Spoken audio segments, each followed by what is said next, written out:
الذي فضلنا على كثير من عباده المؤمنون. أشهد أن لا إله إلا الله وحده لا شريك له، إياه نعبد وإياه نستعين، وأشهد أن محمدا عبده ورسوله المبعوث رحمة للعالمين. اللهم صل وسلم وبارك وكرم وعظم على هذا النبي الكريم، نبينا وشفيعنا وحبيبنا وقرة أعيننا وقدوتنا محمد صلى الله عليه وعلى آله وصحبه ومن سار على نهجه واستنى بسنته إلى يوم الدين. أما بعد، فيا عباد الله، أوصيكم ونفسي بتقوى الله وطاعته فقد فاز المتقون. وقال تعالى: يا أيها الذين آمنوا اتقوا الله حق تقاته ولا تموتن إلا وأنتم مسلمون. معاشر المسlimin, jamaah Jum'ah rahimakumullah, kita bersyukur alhamdulillah atas seluruh nikmat Allah Subhanahu wa taala pada kita, termasuk Allah terus mengizinkan kita untuk beramal soleh, mengizinkan kita untuk beribadah kepada Allah, berzikir dan seterusnya, termasuk kita bisa melaksanakan sholat Jumat pada hari yang mulia ini insyaallah. Semoga Allah SWT menerima seluruh amal ibadah kita insyaallah. Salawat dan salam atas Rasulullah Muhammad sallallahu alaihi wasallam, qudwah teladan kita dalam segala aktivitas kita, dalam semua kegiatan dakwah kita dan seterusnya. Tema khutbah ini sengaja saya pilih karena banyaknya problem umat yang luar biasa yang dialami oleh umat ini, baik secara internal maupun eksternal. Kalau dalam kajian strategis itu, kita itu harus mengenali diri kita secara internal, kelemahan, kekuatan dan seterusnya, peluang dan tantangannya seperti apa. Ternyata para ahli mengevaluasi kelemahan kita ini terlalu banyak. Secara internal itu terlalu banyak. Di antara kelemahan kita secara internal itu ada namanya kebodohan, tidak mendalami agama. Ini banyak macam penyebabnya, di antaranya karena kita terlalu mengejar dunia, akhirnya ilmu tidak dikejar. Mengejar status sosial atau harta, lalu kemudian menguatkan ilmu itu lemah. Padahal dalam Islam menuntut ilmu itu wajib. Bahkan dalam sebuah hadis, walaupun ada yang mendhaifkan tapi sebagian mensahihkan, menuntut ilmu itu wajib setiap individu. Jadi siapa yang tidak menuntut ilmu itu dosa. Oleh karenanya Allah Subhanahu wa taala mengangkat derajat umat ini berdasarkan ilmu dan iman saja, bukan berdasarkan teknologi, berdasarkan materi, harta, fisik dan sebagainya, pembangunan fisik. Tetapi kata Allah Subhanahu wa taala dalam Al-Qur'an, yarfa'illahu alladhina amanu minkum walladhina utul ilma darajat. Allah Subhanahu wa taala mengangkat derajat orang beriman dan berilmu di antara kalian beberapa derajat. Jadi angkat itu dua, iman dan ilmu. Nah, justru di sini kita lemah. Di sebagian negara Afrika, kalau bicara tentang Palestina, Al-Aqsa, Baitul Maqdis, itu anak-anak SD, SMP itu faham. Tapi di negara kita kalau bicara tentang Al-Aqsa, Baitul Maqdis, Palestina, itu banyak yang nggak ngerti. Itu apa sih Al-Aqsa, itu apa, makanan apa? Tidak faham tentang Al-Aqsa. Maka kami kemudian hadir di konferensi internasional ulama dunia di Qatar. Salah satu problem kita itu masalah ilmu. Oleh karenanya sosialisasi tentang tempat-tempat suci Islam itu pun tidak banyak yang tidak dipahami oleh umat Islam. Kedudukan Al-Aqsa dalam agama ini tidak dipahami sebagian umat. Mereka menganggap Al-Aqsa itu sama dengan Menara Eiffel, sama dengan Borobudur, sama dengan yang lain. Bahkan mereka lebih mengutamakan Borobudur mungkin, atau patung Liberty daripada Al-Aqsa.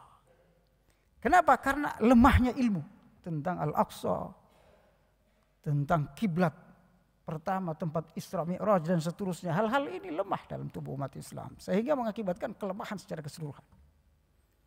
Yang kedua, kelemahan kita ini dalam perspektif Al-Quran, jamaah sekalian dirahmati Allah.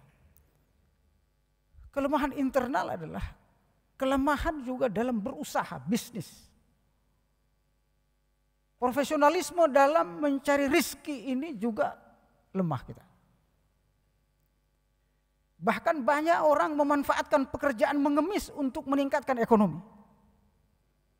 Mana yang dicela oleh Allah dan Rasulnya, justru itu yang dipakai untuk mengembangkan ekonominya.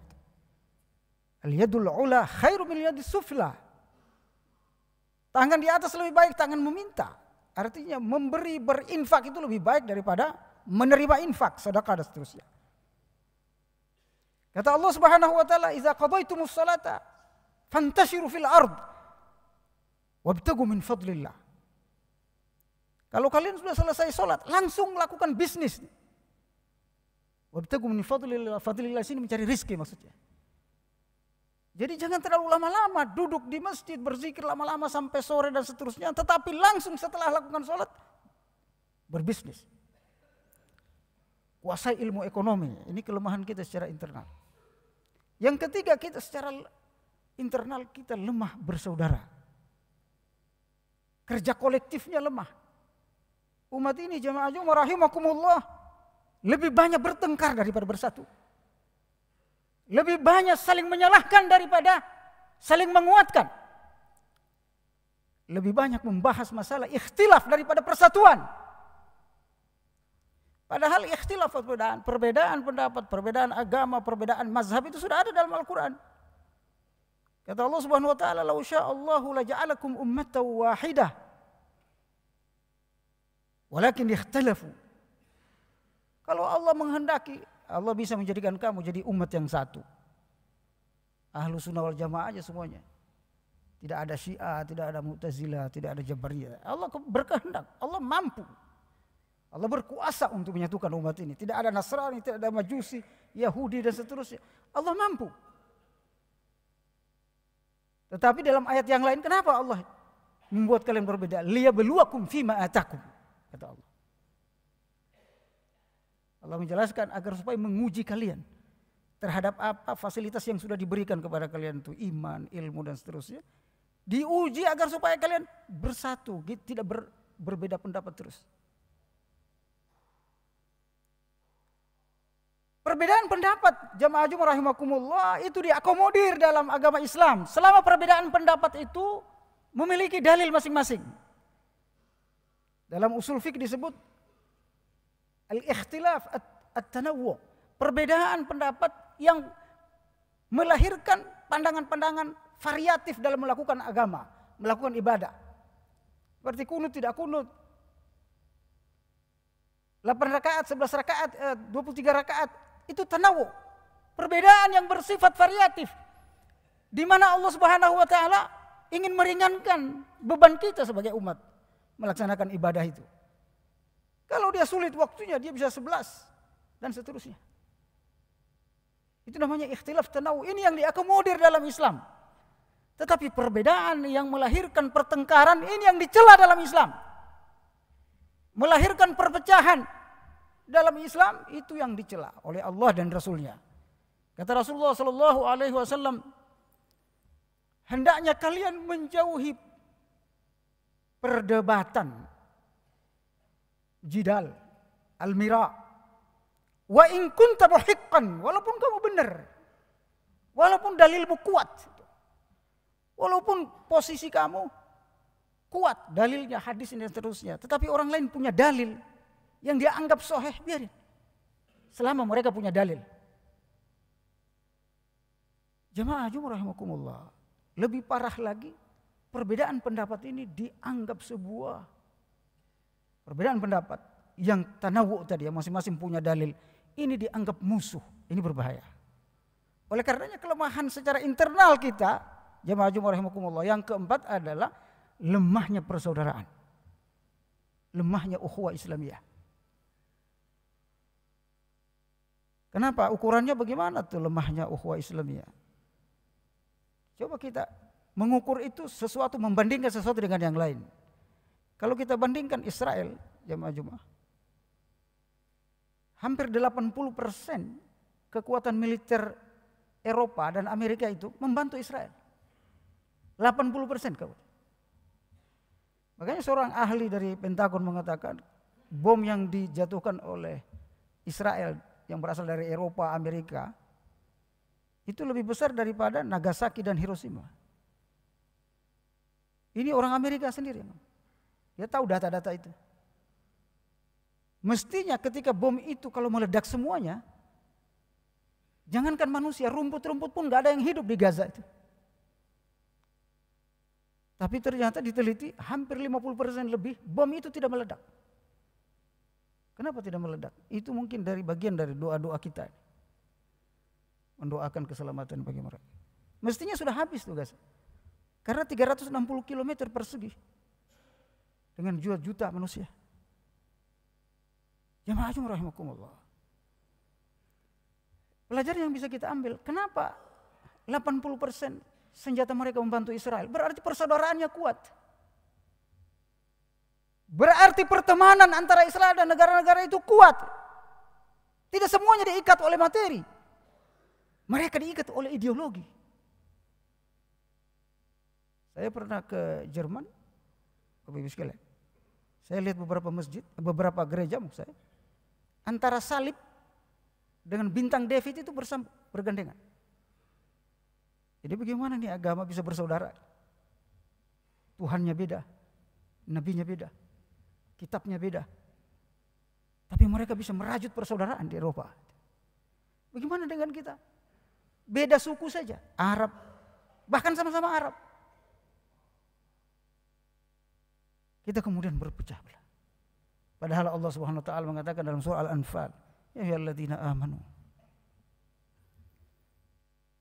atiullaha wa atiur rasul fa in tanaza'tum wa la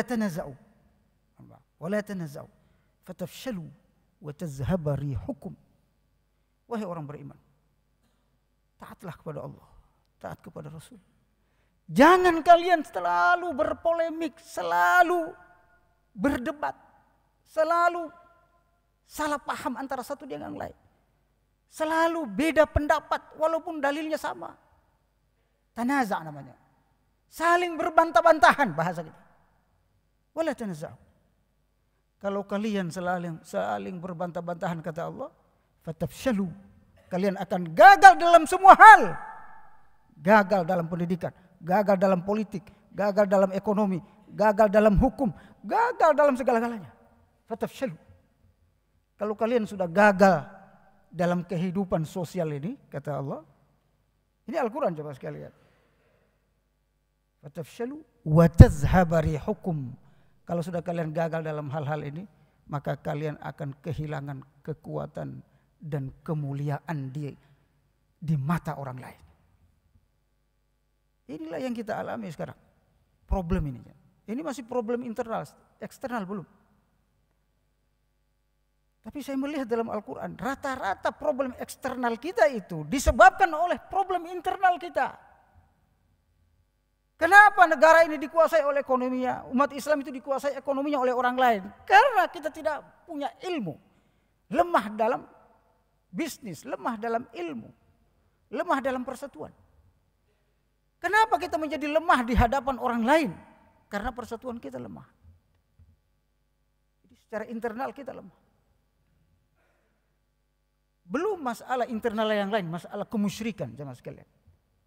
Allah menjelaskan dalam beberapa ayat dalam Al-Quran, tidak mungkin Allah menolong kalian kalau kalian masih dalam musyrik, keadaan musyrik. Menyembah Allah tetapi juga menyembah yang lain. Meminta kepada Allah tetapi juga mengharapkan kepada makhluk Allah yang lain. Tawakal kalian kurang kuat kata Allah. Makanya ketika kita imannya kuat, tawakalnya kuat, apa kata Allah? Lahum darajatun 'inda rabbihim wa maghfiratu wa rizqun karim. Kalau kalian sholatnya bagus, tawakalnya bagus. Ini surah Al-Anfal ayat 5 dan 6. Apa kata Allah? Kalau kalian sholatnya bagus, tawakalnya bagus, imannya bagus, al-wala wal bara'nya bagus, loyalitasnya kepada Allah, kepada Rasul, kepada agama, kepada umat Islamnya bagus. Lahum darajatun inda rabbihim. Allah akan memberikan derajat kemuliaan. Warizkun karim, dan rizki yang banyak.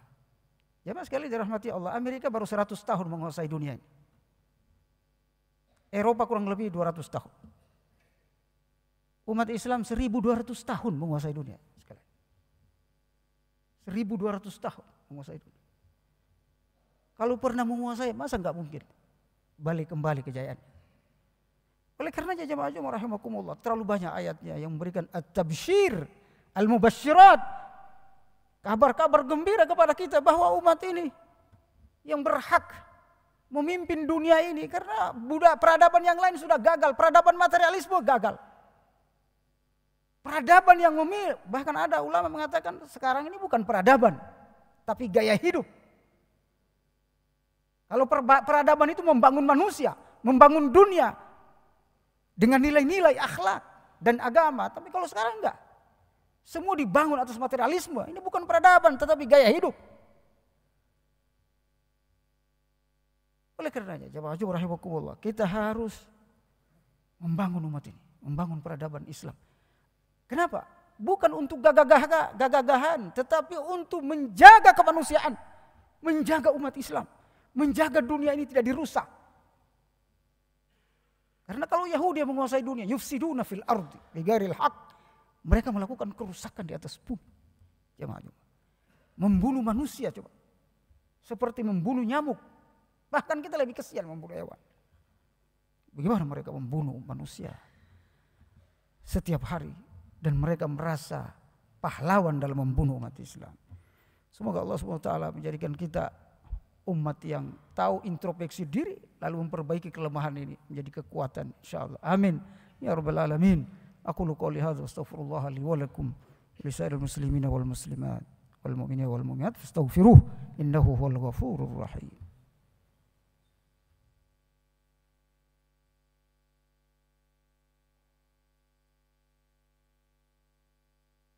Alhamdulillahilladzi hamdan katsiran kama amar. Asyhadu an la ilaha illallah wahdahu la syarika lah irghaman liman jahada bihi wa kafar.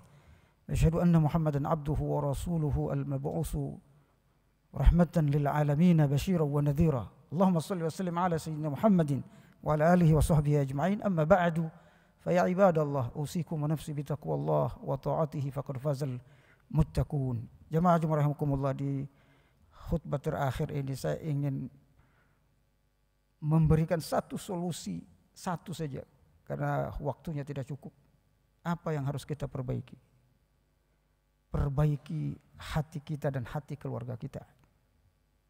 Sadarkan diri kita bahwa dunia ini tempat perjuangan, bukan tempat segala-galanya. Kita akan mati dan bertemu Allah. Hidup ini punya level-level sekalian. 1 sampai umur 30, taruhlah kita nyari duit, nyari rezeki, keluarga dan seterusnya. 40 tahun ke atas itu mestinya kita mikirin umat. Makanya rata-rata para nabi itu diangkat 40 tahun ke atas. Kenapa? Pikiran untuk dirinya, untuk keluarganya cukup. Dia harus keluar memikirkan umat. Ini yang kurang jemaah sekalian. Kita sampai mati mikirin diri dan keluarga sendiri. Oleh karenanya kita bagi umur ini 40 tahun ke atas. Waktunya, masanya kita untuk memikirkan umat. Hati kita kembali kepada Allah. Hati kita memikirkan akhirat. Ini solusi internal. Saya kira tidak membutuhkan pelatihan. Tetapi bagaimana kita menata hati kita dari sekarang, tujuan hidup kita itu apa? Sehingga setiap umat ini sadar, insya Allah akan sadar secara kolektif, insya Allah. Innallaha malaikatahu yusalluna 'alan nabi ya ayyuhalladzina amanu sallu 'alaihi wa sallimu taslima. Allahumma salli wa sallim ala sayyidina Muhammadin wa ala alihi wa sahbihi ajma'in. Wardallahu 'ala arba'atil khulafa'ir rasyidin hum Abi Bakar wa Umar wa Uthman wa Ali wa ala baqiyatis sahabati ajma'in wa tabi'ihim bi ihsanin ila yaumiddin. Allahumma ighfir lil muslimina wal muslimat wal mu'minina wal mu'minat al ahya'i minhum wal amwat innaka sami'un qaribun mujibud da'wat. Allahumma ansur ikhwanana al muslimina al mujahidina wal mustad'afina والمظلومين في غزة وفلسطين. اللهم انصرهم نصرا عزيزا معزرا. اللهم عليك بالصهيونيين الإسرائيليين وجنودهم وقيادتهم ومن عاونهم. اللهم احصهم عددا واقتلهم بددا ولا تغادر منهم أحدا إنك على كل شيء قدير يا رب العالمين. ربنا لا تزغ قلوبنا بعد إذ هديتنا وهب لنا من لدنك رحمة إنك أنت الوهاب. ربنا آتنا في الدنيا حسنة وفي الآخرة حسنة وقنا عذاب النار والحمد لله رب العالمين. أقم الصلاة.